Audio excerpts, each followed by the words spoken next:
What's up, vinyl community? It's been a little bit since my last update, but I assure you it was worth the wait. I just got back from Colorado Springs to visit a buddy. It's a yearly thing I do. Visited a couple stores, found some heat. Also picked up some stuff from Record Store Day, a couple VCLTs, and a couple online purchases. It's a pretty big stack, so without further ado, let's get started. First one is actually the first thing I got for Record Store Day, and it was something that I did not even think I was going to get because it was such a highly anticipated release. It's a Kenny Dorham, Quiet Kenny.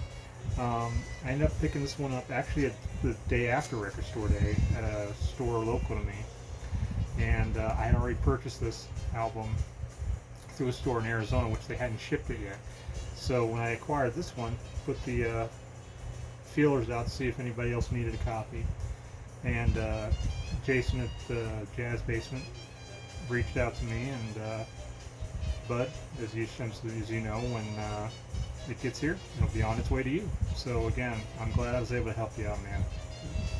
But for those of you that know, for those of you that don't know, the original pressing of this is a $2,000 album. It's very, very rare, and so I was very, very happy to add this to my collection. The next one, so actually it's a double whammy. It's a VCLT and a Record Store Day release. Josh, mutual friend of Chris at Tunes from the Man's Cave, and I had sent him a album as a gift, and I had actually reached out to him and said, you know, if you can find this for me, I greatly appreciate it, and he came through in spades. It's Thelonious Monk, Palo Alto, the Custodian mix. This was released last year in the remastered form, but this is the raw tape. And I'm a sucker for live recordings, and this thing sounds absolutely amazing, and I was so happy to get this in the mail. Because my local store only had 2 copies and they were gone within an hour. So Josh, again, buddy, thank you so much. It was greatly appreciated, and I will love this thing and play it many times. So again, thank you. The next one, so don't hold it against me. Everybody's got their guilty pleasures, but you know, and so do I. But this one's one of mine. I was actually shocked that they still, my same store still had a copy of this, but Lady Gaga's latest release on yellow vinyl. I have not popped the plastic on this yet. I will probably this weekend. Say what you will about her music. I mean, she's definitely a talented artist, and this is a great album. It's got a lot of great stuff on it. And usually with pop music, I always find like at least 1 or 2 tracks I can skip through. I couldn't find a single track on this album that I wanted to skip through. It's a solid album, and I was very happy to acquire this. So on to the stuff I've gotten through the mail. This first album actually was a gift to me for my birthday. Turned 36 last week, and family member knew how much I like jazz, and specifically John Coltrane, and found this for me. This is a Expression on Impulse. This is the first stereo pressing, with the exception of one little mark on it towards the end. This thing was listed as a VG Plus copy, and it looks almost near mint. If it wasn't for that little spot, I'd say this is a near mint copy. This is the last album that he was sanctioned by Coltrane before he died. In fact, the title Expression was something that he came up with somebody else when this album was being made, and he died a few weeks after that. But it's not Love Supreme, it's not Blue Train. It's Expression's a great title for it because it's got its highs, it's got its lows. I mean, it is a true expression of music. But I was very happy to get this. I'm a sucker for Impulse. I'm a sucker for John Coltrane, so I was very, very happy with this one. The next one I actually found at a local store. This is a Stanley Turrentine Sugar Man on CTI. CTI, again, I've said this in previous videos, but this is a very underappreciated label. So much fire was on this label, and these releases are things that you can find on the cheap, and they are packed full of good music. Put this one on before my trip, and I picked this up about a week or so before my trip, and I was very, very happy with this pickup. And I mean, everything I could say in this list I was very happy with, but CTI just continues to amaze me. I have yet to find a bad release on this label. So if you can find this at your local record store, definitely pick it up. I picked this up for like $8 or $9. So again, if you can find this locally, take a chance and pick it up. I know you'll enjoy it. This next one I picked up on eBay. Blue Note stuff recently has been skyrocketing, and you get very lucky from time to time. Jimmy Smith is one of the most common artists that you can find on Blue Note, and his stuff is still at a reasonable price. Pick this one up. It's back at the Chicken Shack. It's a first pressing stereo. Excuse me. This thing is near mint condition on the vinyl. The cover itself has a little booger down here. We're starting to separate a little bit, but the vinyl itself is near mint. First pressing, Van Gelder stamp, the ear, all that stuff. Great album, and I believe Tone Poet is getting ready to release this, or one of the Blue Note Classic, something like that, is getting ready to release this. So if you don't want to look for an original copy, again, the remaster is coming out, and it's a great album. Jimmy Smith has a lot of albums, and from my experience, most of them are really good. But stuff on Blue Note is definitely something you want to look up, and you can still find it on the cheap. So again, look this one up if you can find it. The next one is Bags and Train, Milt Jackson and John Coltrane. It's a first pressing mono. This one's kind of got a weird one, so I picked this up on eBay on the cheap. It looks near mint, or at least VG++, but the thing is, it's got a lot of noise all the way through, and I've had it deep cleaned at least twice. It's still got noise, so I'm wondering if it's perhaps maybe bad pressing, but until I can upgrade it to maybe first stereo or something like that, or another mono, I'll still keep this one in the collection, and then maybe when I upgrade, this can go to one of you guys. So something to think about. The next one is My Fair Lady Loves Jazz, Billy Taylor Trio with Quincy Jones. This is a first pressing stereo. I actually got this one ridiculously cheap. I picked this up for like $5 on eBay. It's a VG Plus copy. I'm trying to collect all the Impulse stuff, but I've yet to really find a bad one on the Impulse catalog. And this was solid heat for cheap, so I was very happy to get this one. The next group are things that I acquired through stores in Colorado Springs. Went to like 3 different stores, and the first one was okay. They had a pretty good jazz selection. You had to dig, but still found some good stuff, and great prices. So I was very happy with I was happy with stopping there first, and brought home some solid heat. So here we go. Statements, Milt Jackson Quartet. This is a later stereo pressing. The vinyl was really nice shape. The jacket's got some seam split issues, but at $10, this will hold me over till I can find an original. So, that was a good start. The next one is actually from another store that I went to. Couldn't really find too much, but never give up until it's over. So I did find one thing I could take away from there at a good price. Album was near mint. Central Side of Sonny Stitt on Verve. First pressing. This album is fire. And I think it's a very underappreciated. Stunny Stitt is one of those artists that, he's out there with a lot of the other big jazz artists, but I think he gets kind of lost in the shuffle. But I mean, this album is solid, and pretty much anything on with Stunny Stitt is at least worth a listen. So if you can find this one again, the Verve label stuff is actually fairly easy to find, and it's again solid fire for a cheap price. So definitely look this one up if you can, or anything with Stunny Stitt, or hell, anything under the Verve label, especially with jazz stuff. At least give it a shot. I mean, Verve didn't sign bad artists.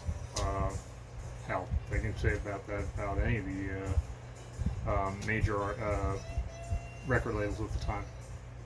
But again, solid release, and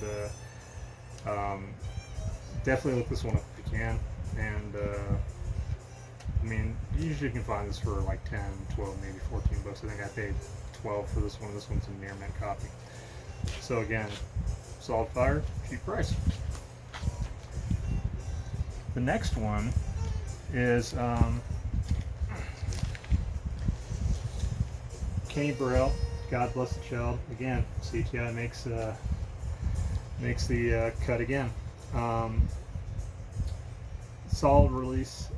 The covers kind of looks, you'd think it'd be a depressing album, but it's got a lot of great guitar on it. And picked this one up at the first stop for like $7. And again, CTI is one of those labels. You can usually find their stuff at a good price, and it's, again, solid fire. Let's see. Wes Montgomery, California Dreamin'. Funny little story about this particular album. So I've had this album before when I was a teenager. Picked up half-price books on the cheap, and definitely not as cheap as this time around. This is a near mint copy. Near mint stereo, Van Gelder stamp, all that. I picked this up for $3.99 at the store, first stop in Colorado Springs, and figure I'd give a shout out to them if somebody sees this. Independent Records in Colorado Springs. Got a really good selection of stuff, and the prices are fairly reasonable. So if you're in the area, go check them out. You might come back with something, or two, or three. But this is a great album, and you can always find it on the cheap. And Wes Montgomery is one of those that tends to get, he's had a lot of releases. He's been on Riverside, he's been on Verve, but he kind of gets overlooked because it's not, some people say it's not true jazz, but I disagree. It's a solid album. I mean, this is something I would recommend, say, if you're, during the summer, you want some great background music, pick this up, put it on. You won't regret it. And I think the highest you pay for something like this is like $12 maybe. I mean, I got a smoking deal on this one, but that's not out of the realm of normal pricing.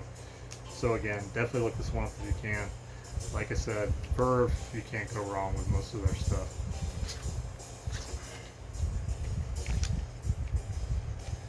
So this next one is not actually a jazz release.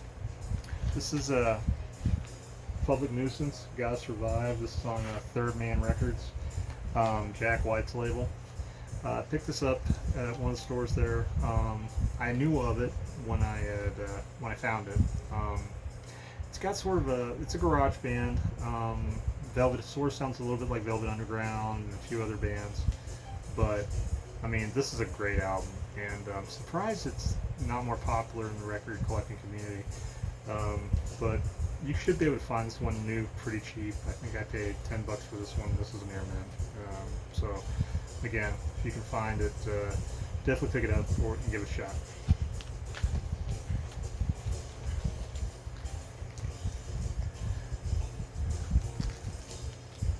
The next few, I actually had acquired at a place called the Leech Pit in Colorado Springs. It was my last stop on day one. It was the only stop I made on a return trip before I left yesterday.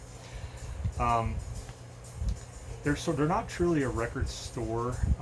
They're a nostalgia store. They've got records. They've got vintage clothing, all sorts like that. but they've got a really good selection of kind of rare and hard to find music. And the owner found out pretty fast that I was into jazz, and he let me go in the back and look through his overstock, and we kind of finagled on a little bit of the pricing, but still came to an arrangement on a couple things. And this is one of those. This is Sidney Bechet this is a Liberty pressing. It's Jazz Classics Volume 1. I have Volume 2 already, and it's an earlier Liberty, but I figured at $9 it was worth getting the other volume, so now I've got both. But haven't put this one on yet, but I mean, it was near mint, and was happy to complete the set. The next one is it's actually not for me. The person who is getting it already knows it's coming, so I'm not spoiling anything. Chris Tunes from the Man Cave, this next one's coming to you, bud, when I have an opportunity. This is Lou Donaldson, Rough House Blues on Cadet. It's an original pressing. It's out here if it'll cooperate with me. It's a little bit of an unknown release, but it's fire. Anything with Lou Donaldson's fire. But this was put out on a label. It's more known for blues releases than anything else. The dealer at Leech Pit had this listed as a VG copy. I put it on to play it through. It's more of a VG plus, at least. It sounds really nice for the occasional crackle here and there. With tunes from Man Cave, I would definitely say that it's kind of hard to pick and choose things, but so far I've been on a roll. But Chris, my friend, I'm glad this is going to you, and I know you'll appreciate it. So should go out to you within the week, by the end of the week.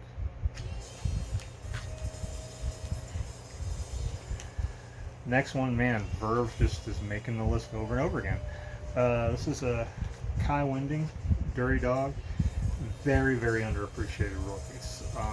It's got Herbie Hancock on it. This is actually a radio promo. Thing is original copy, near mint. The cool thing about it is it's got like Cantaloupe Island by Herbie Hancock, and it's got a version of the Sidewinder by Lee Morgan on it. Pretty interesting versions of those songs. Again, Van Gelder stamp. Not a particularly valuable release, but pretty uncommon to find. I picked it up mostly because the Verve for one thing, and the cover caught my attention. So I was pretty excited to find out that it was not just picking up a cover and having a dud album. But I mean, Herbie Hancock plays on this, so I mean, it can't be bad. But again, I think I paid around $20 for this, and it's near mint. So again, another one I'd recommend if you can find it. So now we're getting into the Grails. This first one is one that I was not expecting to find, and it's kind of on the it's kind of hard to find an original pressing in good shape. And I know a few of my viewers and people, mutual friends, are already drooling because they already know which one this one is. It's Booker T and the MGs, Green Onions on Stacks. This is the first pressing, and it's in beautiful, beautiful shape.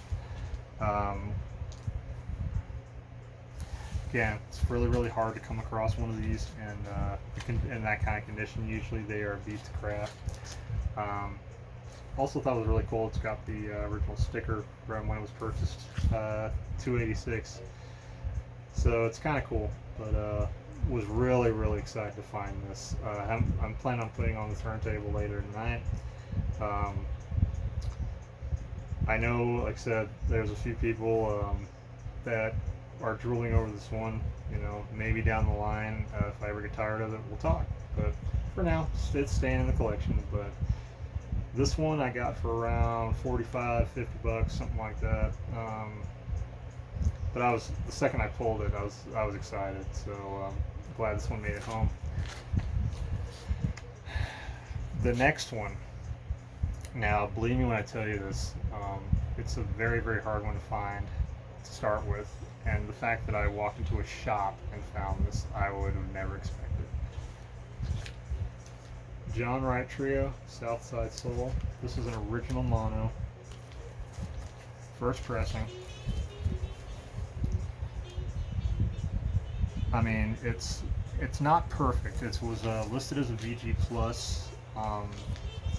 It's got one little section on both side A and side B that does pop for like a few seconds that you go through it, but it doesn't skip, and that was a great relief, because I mean, this is such a rare album to find, and it would have broken my heart to come across such a great find and have it not be playable. But I have played this a couple times since I acquired it. It's played perfectly on 3 different turntables with the same result. A few pops here and there, but it's still a beautiful copy about 80% of the time, 90% of the time. Funny fact, when I posted this on Instagram, by the way, if you want to follow me, I'll put the link below.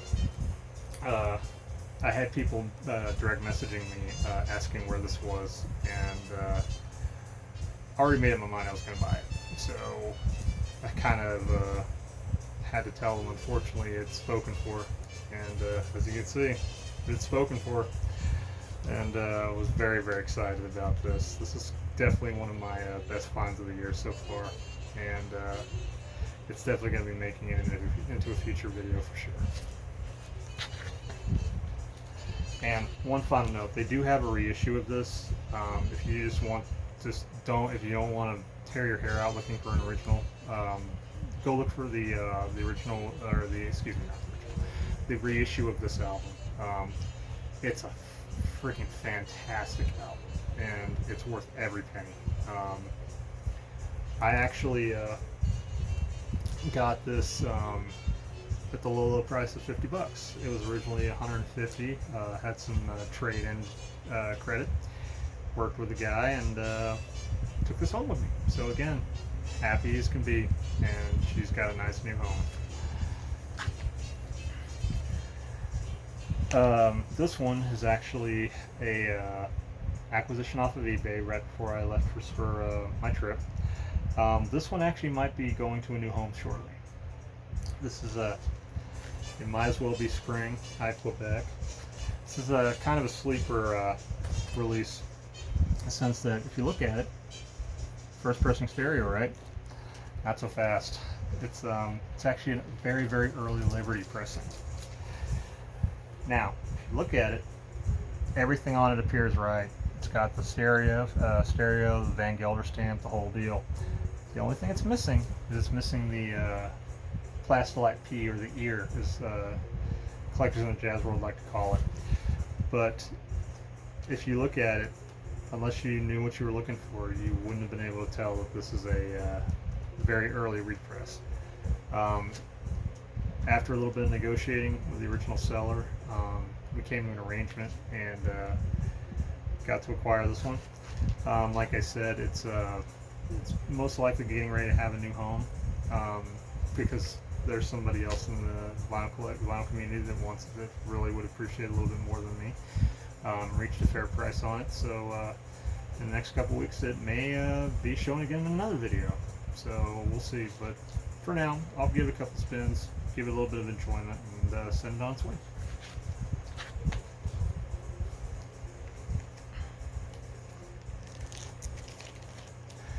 This one is kind of a surprise. As I said before, I'm collecting all the Impulse ones, releases, and some of them are really hard to find, especially in good shape. This is one of those. This is a Curtis Fuller Soul Trombone. This is a original mono pressing, and when I say original, it has the AM Par Record Corp on it. So if you know anything about Impulse releases, the AM Pars were the very, very first, and then you had the two-line Impulse label ABC, and then you had the transitional label. It's 3 lines, and then you have the they got away from this kind of style and went to more of a kind of scaled down version of their labels, etc., etc. But I mean, those labels are so iconic. This cost me under $100. We again did some negotiating, but it's a very hard album to find in good shape and a very hard album to find, period. Thought it was really cool.